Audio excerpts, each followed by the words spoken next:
Yes, that is it. Chuck is live. How are you doing today? Let's make sure I can be heard. Uh, Dan, tell me if you can hear me, and then I'll get us kicked off here. I'm going to give it a few minutes anyway for other people to show up because a lot of people don't know I'm live until I go live. Thanks, Dan. And so, with that being known, I'm going to give it a few minutes and see if other people want to show up before I get started. Uh, yeah, this is one of those things that has become more of a rarity than a common thing for me. I was doing role reveals. I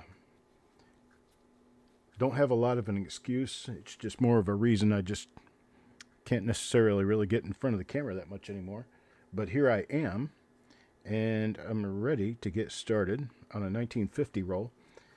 1950, one of those dates that we know of very little in them, but that's also the reason why a lot of people do not search them, because a lot of people don't know of anything in the 1950 coins, so they don't buy them to look at because they're expensive. These things are $125 to $150 a roll, so they don't come along all that often. All of the early 50s Philadelphia Mint coins are kind of difficult uh, to grab hold of, which is why I am doing a run of the early 50s. There's a 50, a 52, 53, and 54 in line here waiting to go. In fact, I have a total of 9 rolls, including this one, to get done here in the next few days. So if you got any friends out there who attend this sort of show and have not seen this show, me, in a while, or haven't seen one of these before, I would encourage you to invite them to at least watch what's going on so they can see. Good evening to Dirty Water and Crispy. My guys, how you doing?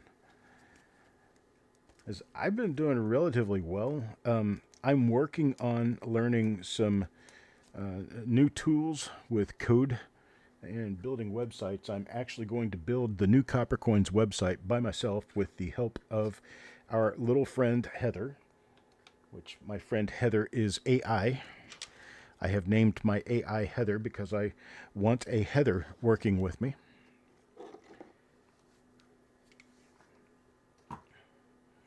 And we have begun the work by starting on a different website. I've actually got a full server running locally on my machine, so I can build and develop locally, so I can see everything that's going on and figure everything out and get it all ready before it's actually published to the public. Published, public. That's what those words come from, each other, public and published.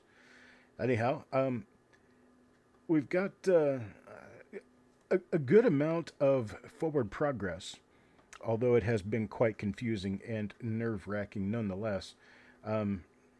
Dealing with, we'll see. Okay, so here's how it goes. I'm using a code environment called Cursor. It's what they call a IED. Is that right? Yeah. Something about in development IDE. Uh, Something interwebs development environment is what that's called.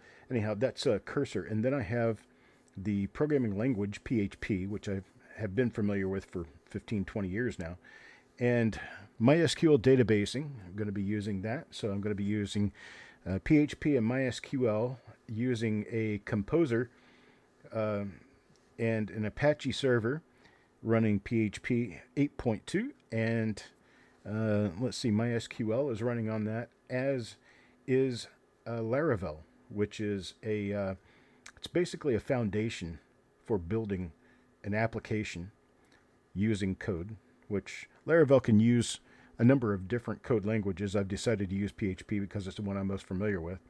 And then I have Heather helping me put all this together and build it. But it's been a learning curve, quite a learning curve, because I'm trying to learn new environment of code with my old-fashioned brain. So we're going to see how well that works out. I got a few people watching. There's 10 people in here right now, so let's go ahead and get started. And I'll get this roll out and ready to go. I think these are going to look pretty nice for 1950 anyway. Give you a little bit of a background on 1950 Philadelphia Lincoln cents. Basically, all of the early 50s are about the same with regard to this. They are usually pretty low in quality. And that is a very good reason why all of the late 40s and early 50s Philadelphia Mint Lincoln cents are very, very valuable and high grade. Your best friend's name Heather? Well, Heather is going to she's going to become my best friend, because I don't have a real person that I know of named Heather, but I do have an AI Heather, and AI Heather is going to help us build my website, and that's going to be exciting. I'm sure it's going to be very exciting for everyone, including me. Although right now, I'd rather choke her to death than work with her because, well, she tends to be like an ADHD toddler on speed.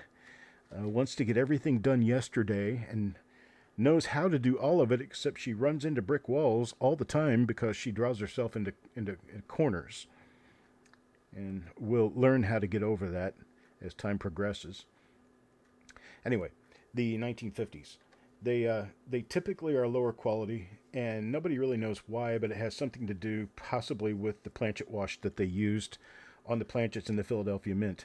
Tends to be an issue with what we call spider veining sometimes, which is basically looks like bubbles that popped and don't look very well on the surface of the coins. And a lot of these things are really hard to get any better than that. So if we get nice BU looking coins, hey Frosty, if we get nice BU looking coins, then we're probably going to be winning here. So let's get started. See what we've got. Coin number 1 will be Taco John. Let's see what we get for Taco John. Oh, it is not bad. Not bad at all. Pretty decent looking coin. Actually, I saw this one on the top of the roll, and it is actually a pretty nice looking coin. Let's see if we get anything on this one.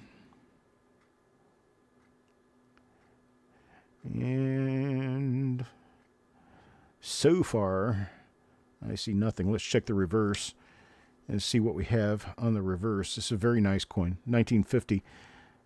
Anything 65 and above is going to be a very nice coin for 1950.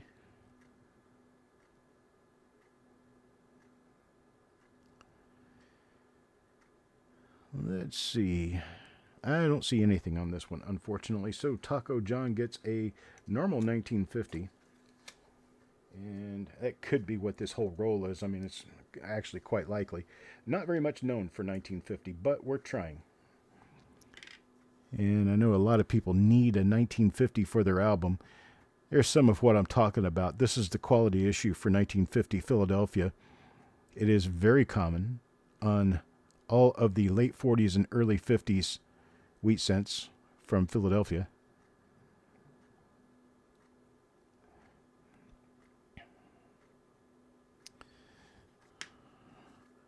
Frosty, I know you're a computer dude. How much do you know about programming and programming environments?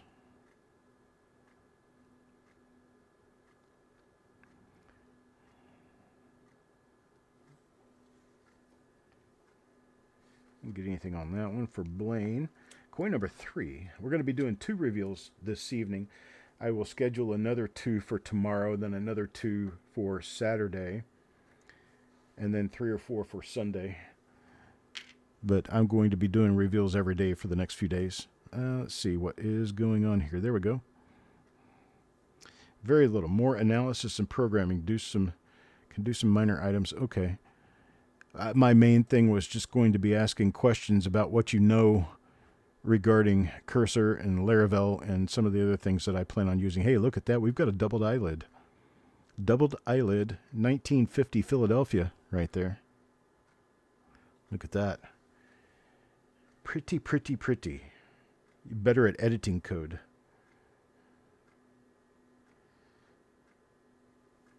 Not much of a programmer, more for hardware.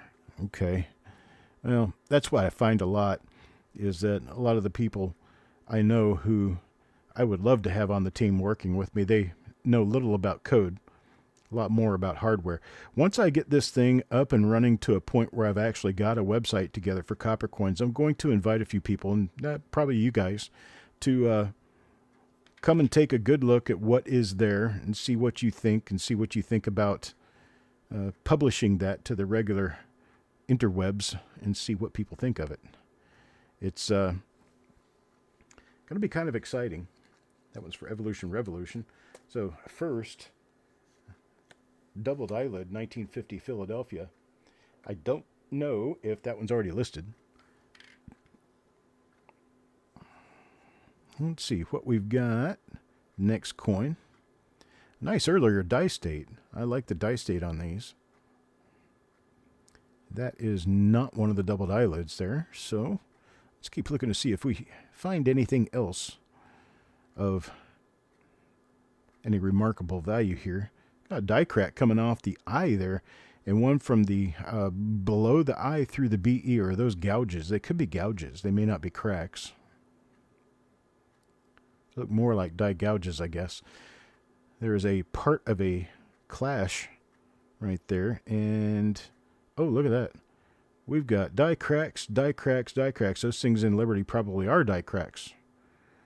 Nice big old die crack there, and nice big old die crack there. Wow, this die crack could go almost all the way through.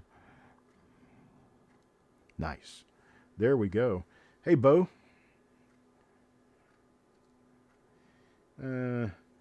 Working on a roll here, 1950 Philadelphia. Yeah, it was about to pop. About to pop open at the seams. Oh, let's see here. So I've been taking kind of a break from the internet, more or less altogether. I'm going to have to take some time off, I believe, next week because I have a trip planned. And I won't be around. But, and that's what I believe right now. I'm not sure I'm going to be going on that trip right now. But, as I hold to it right now, I believe I'm going up north this weekend. They're going to have a nice little snowstorm up there, so we're going to figure out whether or not that's actually going to happen. It won't be this weekend, it'll be next week. The storm is expected to hit up there, I guess, tomorrow, Saturday, and Sunday. Got any dirty water? You're from up northeast, you know what I'm talking about. So looking for some snow up in that direction, possibly a nor'easter. I'm talking about it could be a pretty strong nor'easter, which means a lot of wind and a lot of snow near the coast.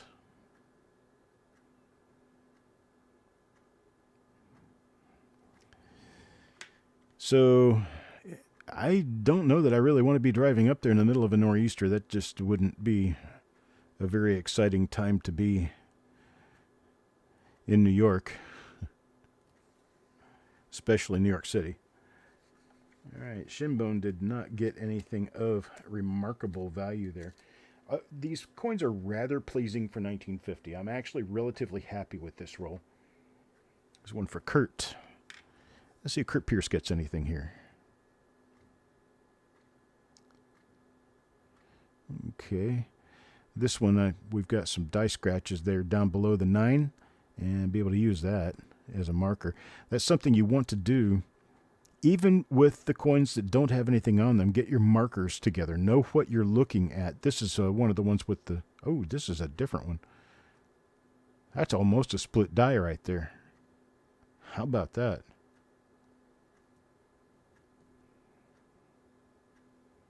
Central Mass might get most of it. That tells me it's going to be more of an inland thing. So Long Island may not get much of anything at all. That's where I'm going to be going, to Long Island, New York. Be driving up there. It's a 8.5-hour drive from here.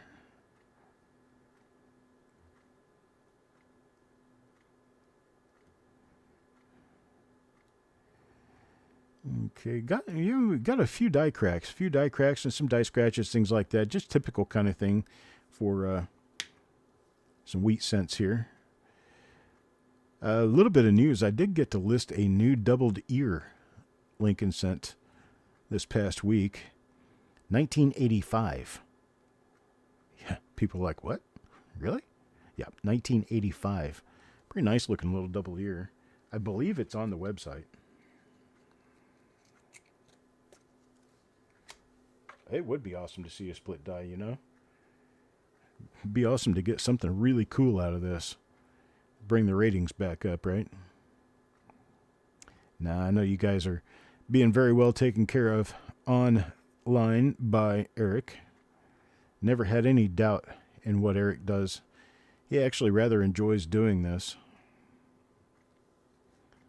I don't mind doing it at all.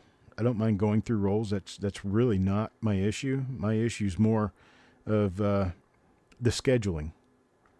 You know, you guys will notice that I basically just put this up and started it. I didn't schedule it yesterday or anything like that, and I'm not scheduling anything for tomorrow. Drove to Nag's Head overnight, 12 hours. Rented a beach house with the family. I've been to Nag's Head. Not a bad place. Yeah, those waves are no joke. It's the regular brunt of the Atlantic when you're looking straight east out of the coast.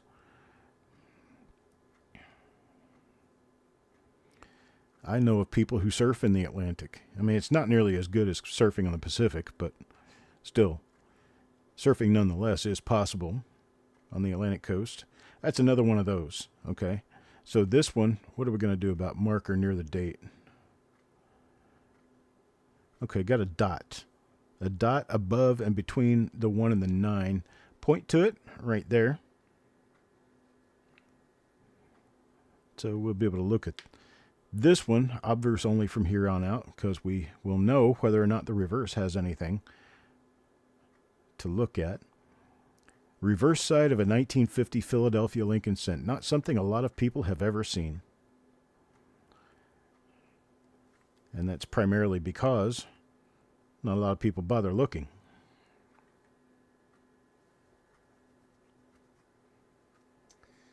All right, let's see here. Yeah, Eric is very aware of what goes on with me most of the time. He knows when I'm not well. He knows when I'm well. He knows when I'm busy. He knows when I'm doing things. I chit-chat with him or by the phone or on the computer just about every day. I did have a couple of down days, down week pretty much. I'm all better from that. My big issue, I guess, is scheduling time, scheduling things. I don't enjoy it. I don't mind just coming on and just chit-chatting with you guys or starting a show, or I don't mind recording video. I just am not one of the best people at showing up on time because I have a lot of things going on. Boogie board. I haven't really spent a whole lot of time in the water since the invention of boogie boards. Of course, I don't know that they were recently invented either. Boogie boards probably been around since I was a baby. I just didn't know about them. But I've not really been that much of a fan of the water most of my life. It's not that I don't swim or can't swim. It's just that I'm not really all that, let's say, comfortable with sharks and other creatures in the water. And yes, I have been in the water around sharks. And I don't refuse. It's not that kind of a thing. It's just that I'm not really all that familiar with it. Don't like it all that much. We've only found one of the doubled eyelid so far, but we do have a doubled eyelid.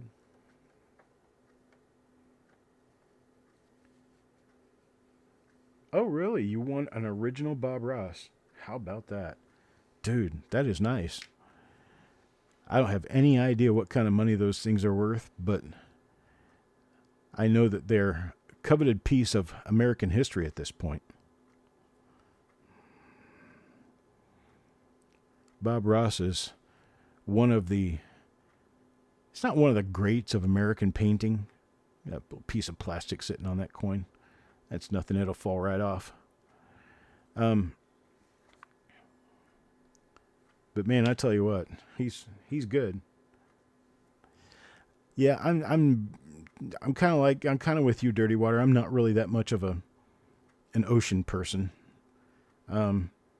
I've seen, well, basically, okay, like the ocean where I lived in Florida. The last year I lived in Florida, I've got photographs to prove it.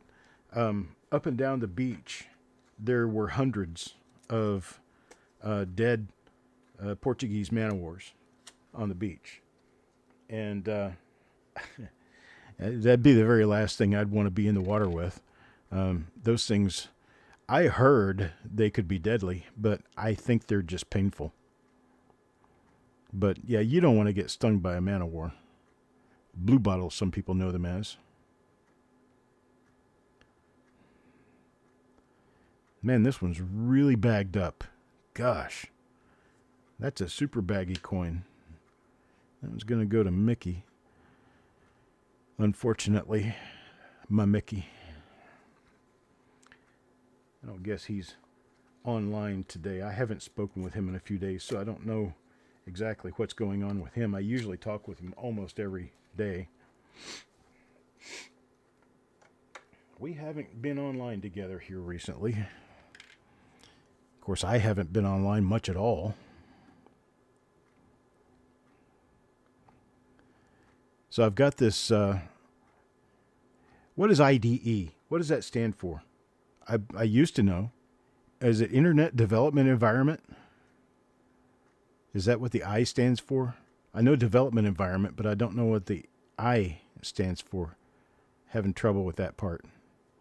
Interactive? Integrated, maybe. Integrated Development Environment? I think that might be it. That sounds more official. I don't know if it's correct. Oh, dude. Holy moly. Is that really what I'm seeing? Is there one of those listed? Holy moly, that's a nice one. Double die reverse. Get it where I can actually see it real well. There we go. Yeah, that's definitely a double die reverse. Yeah, improvised explosive device. That's definitely what an IDE is. I heard that and I thought, man, really? Dude, look at that. That's sweet. Can somebody go look up and see if there's a 1950 double die reverse listed? Because I've never heard of this. This is nice, though. This is super nice.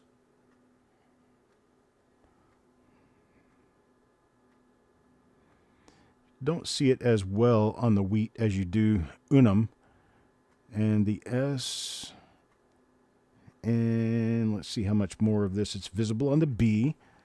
Let me get this light a little more focused in the right area. There we go. Okay, I can see it on the B. I see it on the I, the R, the U. A little bit on the L. A little bit on the E there. I think I kind of see it. Yeah, like right up here. Right there, I can see it. I can see it a little bit right there. A little bit up here. I wonder if it shows on the stems. If it shows on the stems, yeah, it sort of does. Lower area down here, maybe. I'm thinking it's a class 1. 4 doubled obverses, but what about the reverse? Is there a doubled reverse known for a non-proof? I think this is a new one. It's definitely nice. Even if it isn't new, it's nice. That's a sweet double die reverse right there. All right.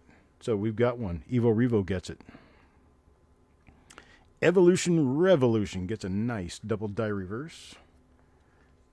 I'm going to stick this one backside out in the holder.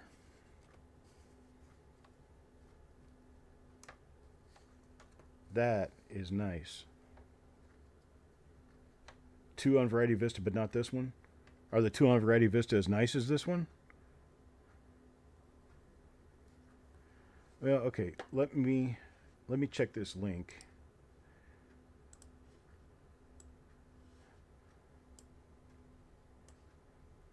Oh no, this definitely isn't the same. This is a double die reverse, 1950. Okay, I've been looking in that area. Yeah, that's not what this coin is. Um,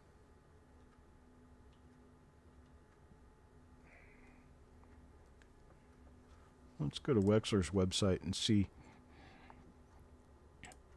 what we see there.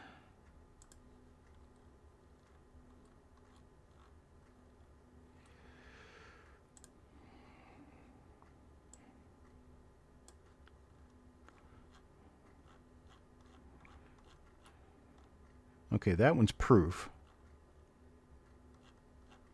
I knew about that. See, he didn't have one listed at all. There is no double die reverse.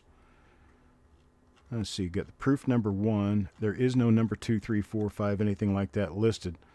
So this is definitely a nice new discovery. This one's publishable. This one's really publishable. This one's magazine worthy. Very nice. For it being a 1950 anyway. I know of a 1943 that's kind of like this. Number 8, I think. Hello, Mr. Ash. How you doing, sir? Need to go back and take a look at that for obverse markers to the reverse and make sure that we're not skipping anything by. Just ran into a beautiful double die reverse for 1950 Philadelphia Lincoln Cent. Something I haven't heard of before. This isn't one of them. This one's not a double die at all, obverse or reverse. I'm actually doing pretty well, thank you. Actually doing pretty well. Let's check this coin number 15 again. The one for Evo Revo. This is the same coin with the double die reverse. We're just looking again to see what we see. Okay, nice early die state. It's got a bunch of north and south die scratches running throughout the obverse design. Nothing really remarkable on the obverse at all, except just those marks. And then on the reverse, we've got this really nice looking double die reverse on unum. And okay, there are some sweeping die scratches running across the reverse. Okay, that just to get a good idea of what we're looking at.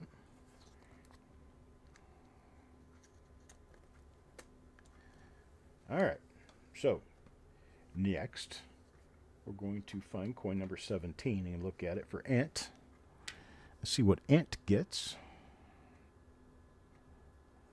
Does not appear to be the DDR, is not the DDO.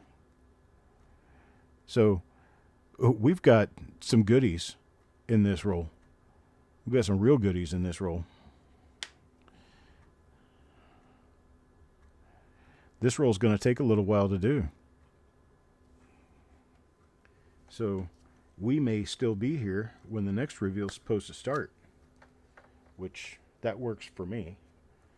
So you guys keep chit-chatting, because that's part of how I know you guys are still here, because you're talking amongst yourselves. Yeah. Or you're asking me questions. You ask me questions, I'll answer them. Nothing there. What's up, Blaine?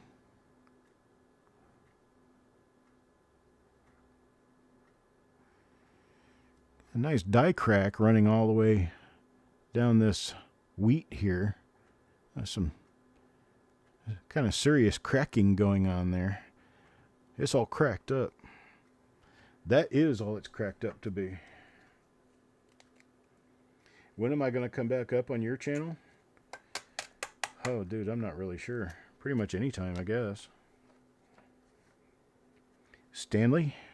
I do have a lot of work that I'm trying to work on here. I'm just a lot of stuff I'm trying to do with coding this superfluous other website that I've got that I'm working on, that when I'm satisfied with the way it's going, I will start working on a new copper coins. The reason for the outage, if any of you noticed the outage on the website this past week, was because I was working on starting up a new server. I have a new server. We are currently operating through copper coins on a new server. And I am building this new web adventure for copper coins on the new server. It's going to be Copper Coins 3.0. It's going to have a big thing, and I want it to be a big deal. I want you guys to help me make it a big deal for opening day, whenever opening day will be. I believe it's going to be sometime late in the summer.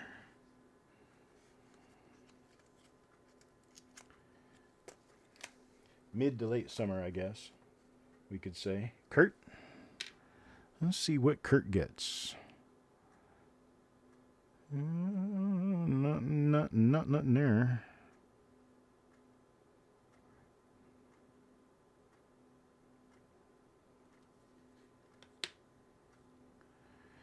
When what, Blaine? Sorry.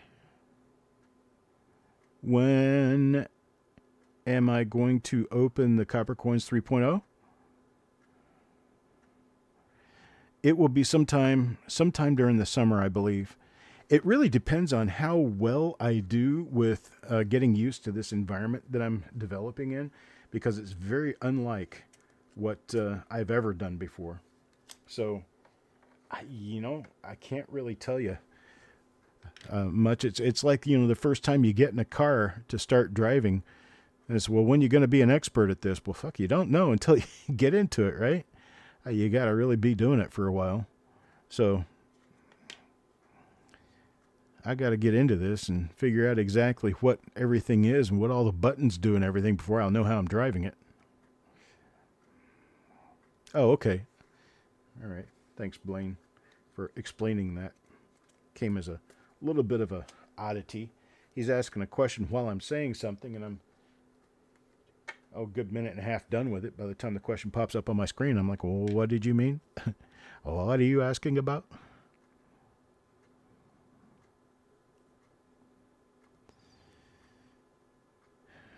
Okay, we've got a number of coins that carry the same markers throughout the roll.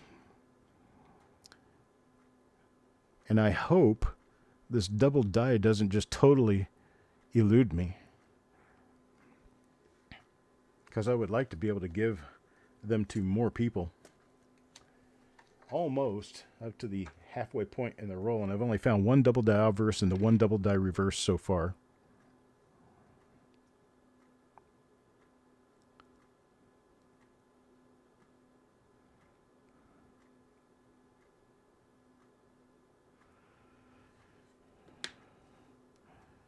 But the new copper coins is going to be a very exciting website once I can get more of it done. And there will be a lot more to be done. Coin number 25 now. Taco John got the first coin in the first half and the first coin in the second half. Actually, it's not. This is the last coin in the first half. So he got the first and last coins out of the first half of the roll.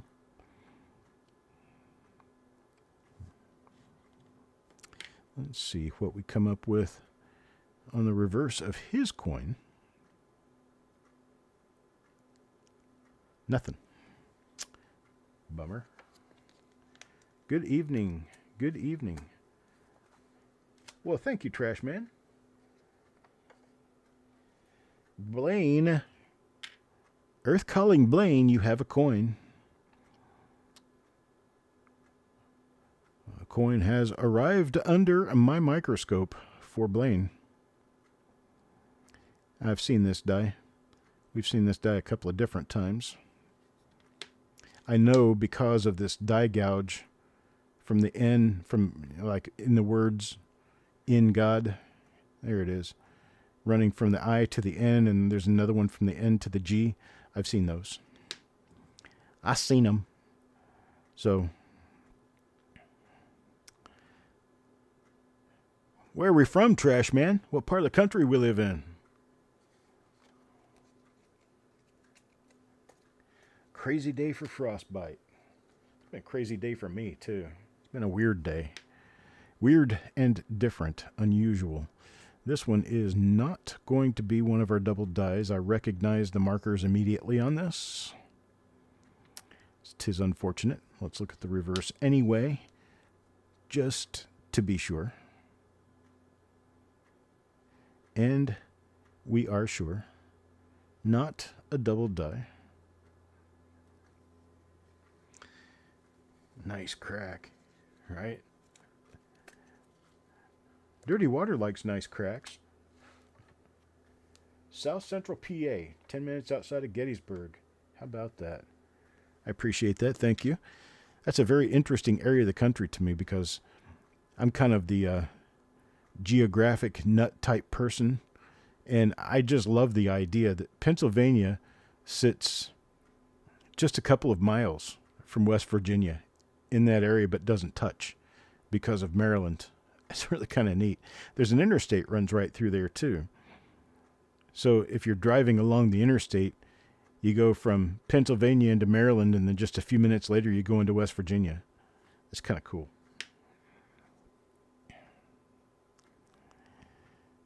You know, where I'm from over in the Midwest, we don't have stuff like that.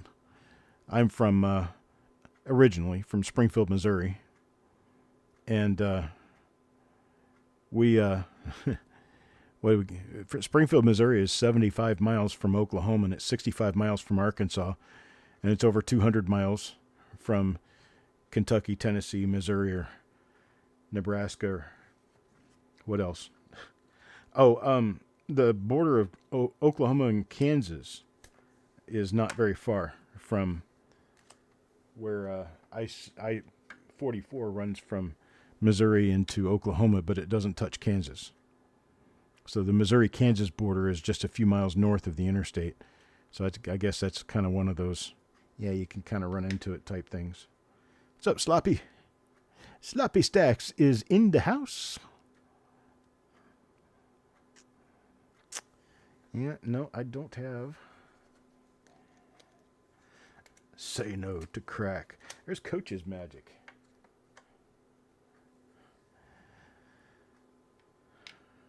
Yep, the old Route 66. But, you know, old Route 66 went from Joplin straight over into Galena, Kansas. So, in Baxter Springs. And, man, this is a nice die crack. Nice crack. There's a big one right there and another big one right up here. So, we know this die. We've seen it before. There's no double die reverse involved with this one.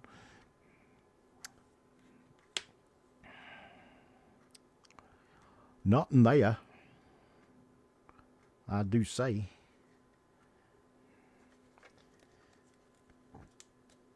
But we don't have the idea, you know, like, I don't know, when you're in Massachusetts and you're going toward Maine. Of course, you have to go through New Hampshire. But the New Hampshire part, is only, 20 minutes long? 10, 20 minutes long. You run through New Hampshire up by Portsmouth, and then you're done. You're in Maine. I've been up there. I got a picture of myself standing in front of the Welcome to Maine sign. And no, I'm not a Mainer, but I did drive around up there.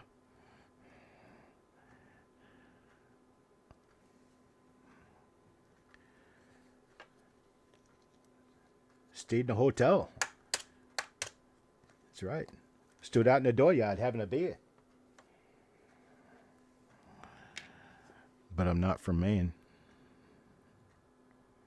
Of course, any of you guys who actually are Mainers, you would know. So look at this hick trying to sound like a Mainer. He's not a Mainer. He's a Beaner. Yeah. Is Coach's Magic a Mainer? I rather loved my trip to Maine. I'd love to go back.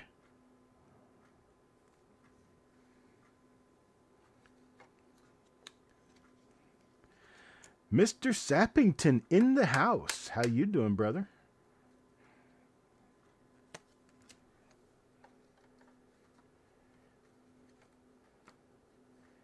Which state has land in the furthest north? The furthest north? Well, I know what that is, but it's furthest north and it's the furthest west. I took these out of a... Get off of there. I took these out of a tube that had cracked, was busted, and had pieces. And so that's what you're seeing, these little plastic pieces on these coins. It's an interesting indentation in that coin right there. I think that might be sort of a lamination peel looking thing there. Right in the middle of the field down at the bottom. That's right, folks. Furthest west and the furthest north is Alaska. All right, nothing on that one.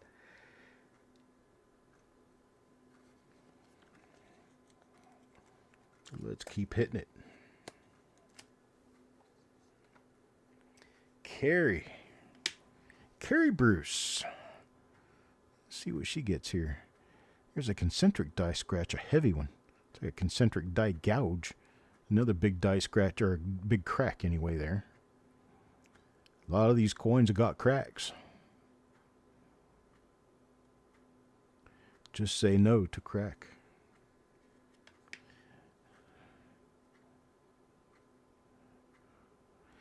I found out a week or two ago, I watched a video about the coldest places in the world, and they had Barrow, Alaska, which is the farthest north town in Alaska, and it's been renamed.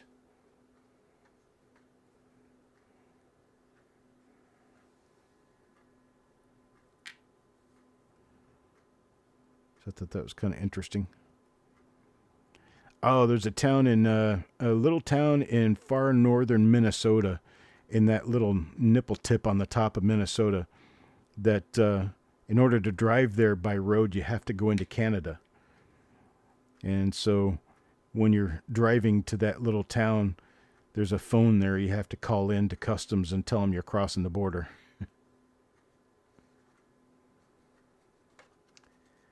Maine does not carry the Atlantic time zone, I don't believe.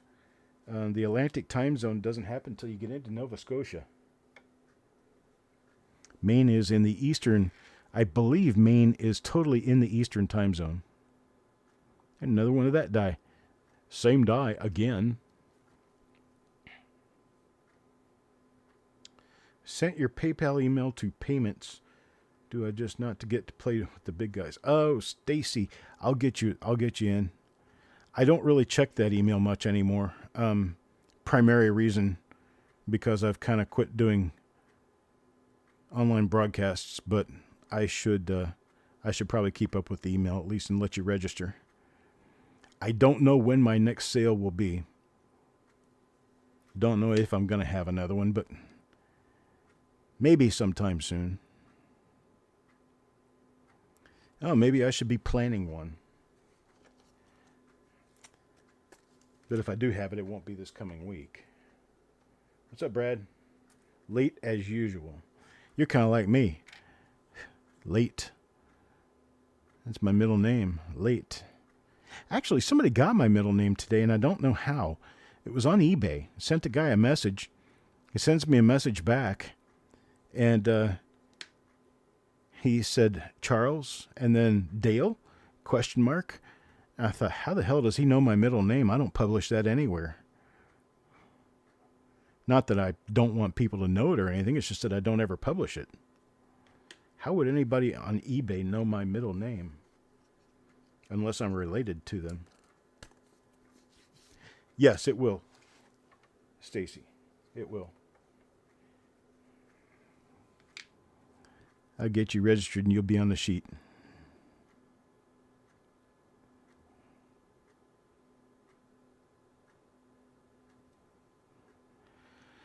I am doing well now.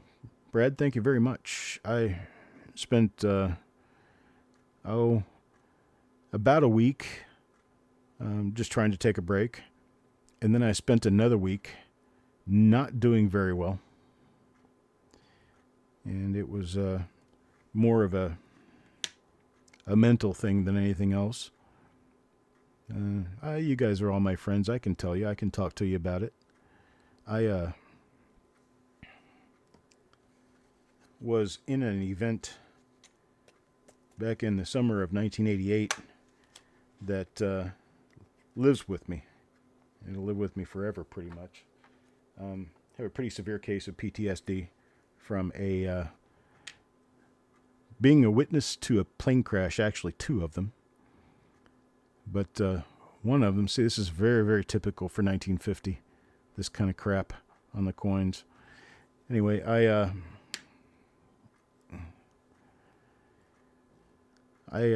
was in the middle of a large air show, and I was in a crowd of close to 200,000 people at this air show. It's one of the largest air shows that had ever been had in Europe. And I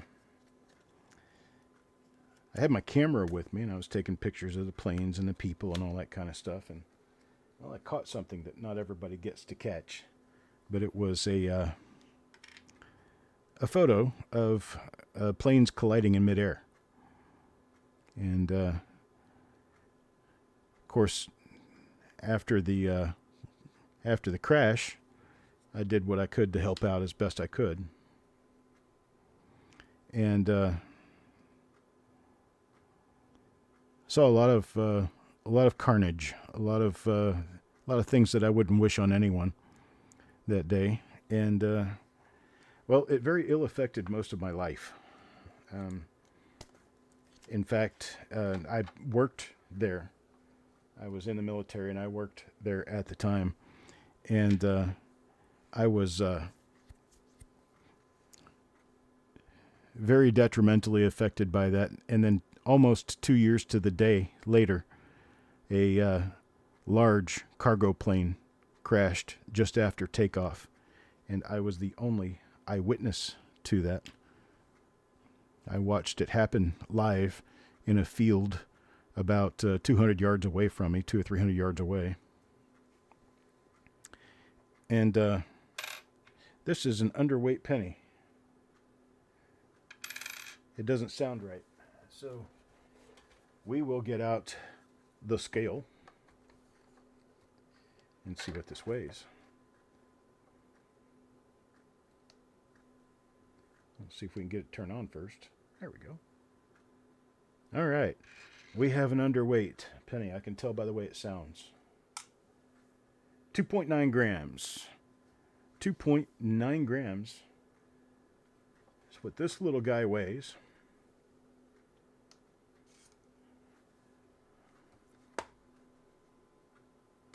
From when a small plane ran into a commercial airliner.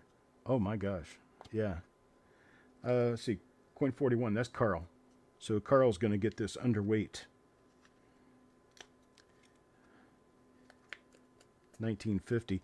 I'm going to go ahead and write this on the flip insert because it's not something a lot of people generally check for.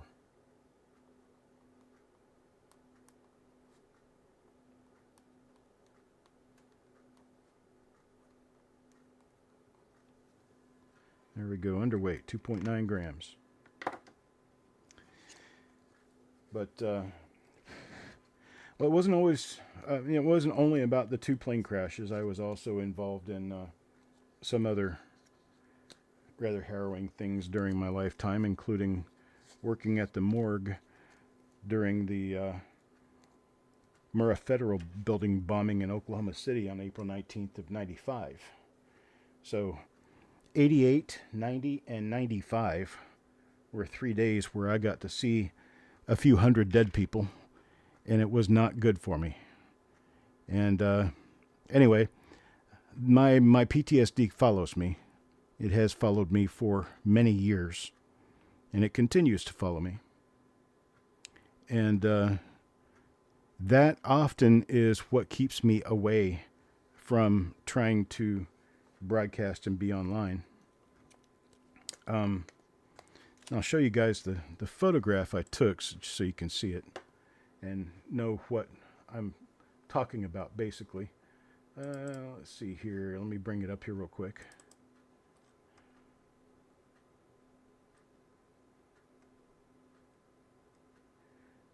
find it. Here it is.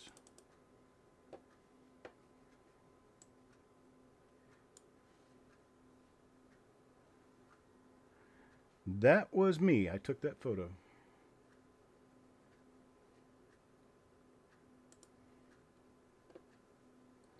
That was August 28th, 1988 at about 3:32 p.m. East or Central European time. That was in Germany, in Ramstein. You know, to witness a death is a bad thing. I mean, it's never good. I've seen people die in car crashes and things like that, but this was a different kind of character. This was a lot of people died at the same time. That crash that you saw was 3 airplanes colliding together, and 2 of them barreled down the runway and ran into a hangar group that was a helicopter squadron, and the other plane came straight out and directly into the crowd, burned about 500 people, killed over 70, and yours truly was there. And well, okay, so let's get into my episode of recent time, because it doesn't affect me quite like it used to, because it's become older as time goes on. And just like the death of a relative, you're very heavily stricken by it at first, and you always remember it, but it kind of eases off with time. But anytime I'm thrown into the middle of having a memory about it, it comes back to me, and sometimes it makes me have the nightmares that I've been having for now 38 years. But so what occurred to cause this nightmare to pop up and rear its ugly head was, oddly enough, the Winter Olympics. So I'm watching the Winter Olympics, and they have a little segment on the broadcast where a team of airplanes flies overhead and spews out the colors of the Italian flag, the red, white, and green of the Italian flag.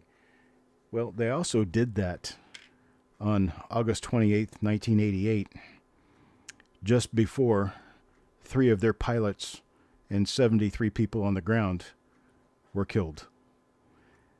It's a stunt team from Italy called Frecce Tricolori, which means arrows of 3 colors, or 3 colored arrows. And that was during Flugtag 88, which Flugtag is German, it means fly day. Flugtag 88 at Ramstein Air Base, Germany.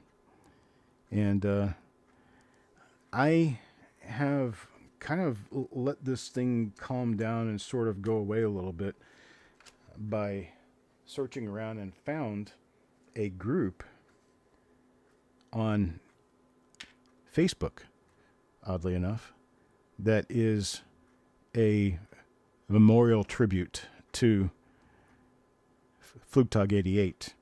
And I've had a chance to converse back and forth a little bit online with some of the people who I never thought I would see again or never hear from again after that day 38 years ago. But some of the people, of course, you understand that there were 200,000 people there. The people I'm in communication with now about this were there. They were part of it. But I didn't know them. Still don't know who they are. Mr. Ash, there's a coin for you, sir. Let's see what you get. Oof, darkness. Not good. Well, we can check and see if it's got a double die reverse on it. That might be a little consolation. No. Not a double die. Not good.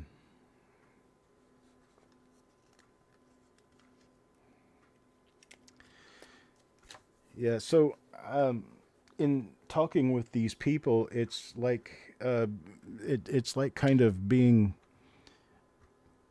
reacquainted with people who have the same issues that you have. And it kind of helps you get through it when you know there's a group of people who support each other, because they were all there like I was. Hello, Robert Bruce. Yeah, unfortunately, sometimes you don't get the best of stuff. Contact with other people who understand what I went through is kind of like talking with war veterans about the Gulf War. It's almost like you can speak in a way that each other knows that they truly understand because they were there. And that really makes it easier and makes speaking with one another helpful. So, yeah, this group and the responses they gave to my photograph, my broadcasting of my photograph there, was helpful. The other thing is that photograph was, I'll bring it back up so you guys can take a look at it here. That photograph was, here it is.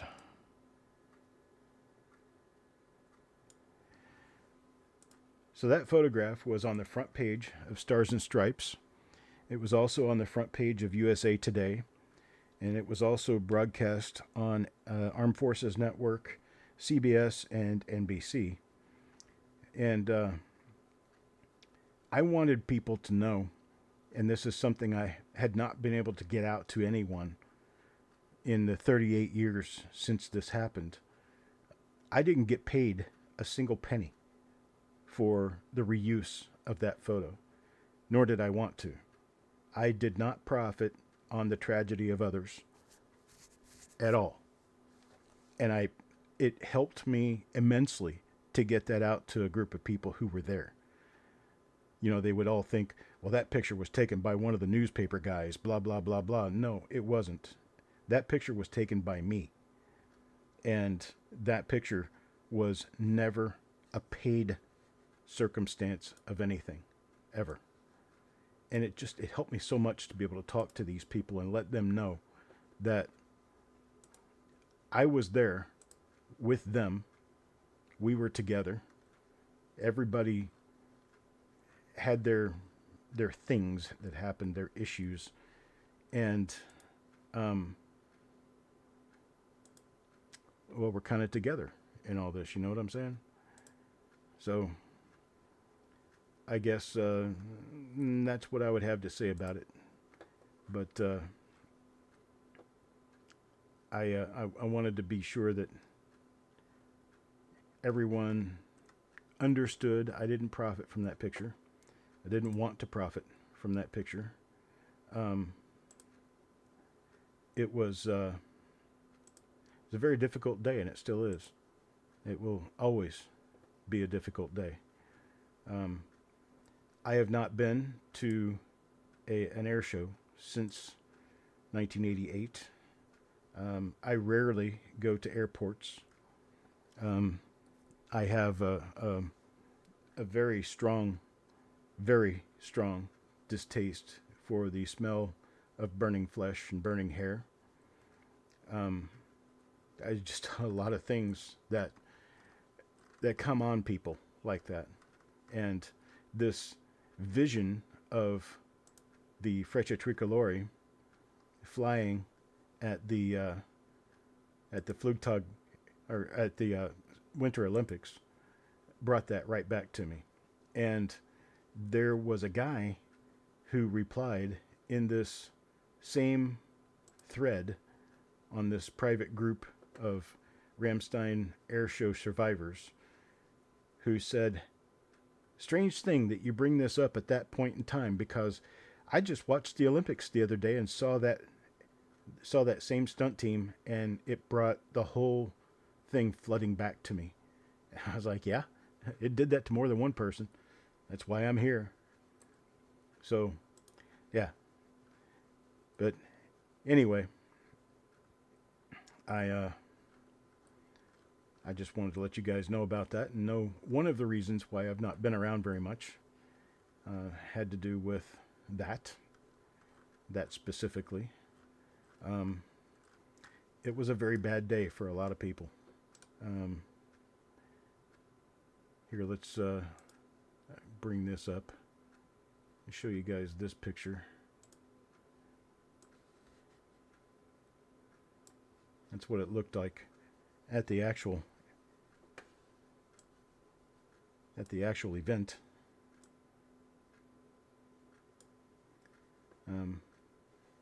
There had been a beer tent and like a hot dog tent or something like that in that exact spot. They were gone.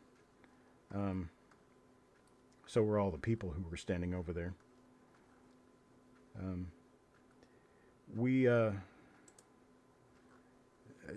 just a lot of people, and it's not fun talking about it, but yeah, you got to get it out once in a while. People have to hear you. They have to understand. They have to see it. So anyway, I just thought I would let you guys know. And I'm going to go ahead and break off of here. We are about 4 minutes away from our next reveal. And so I will, I'll bow out of here. I want you guys to go back to the Copper Coins channel, go back to the foyer there, and take a look around for reveal number 869. And I'll be back in about 5 minutes with a 1952 BU roll, and we'll try to find some other goodies.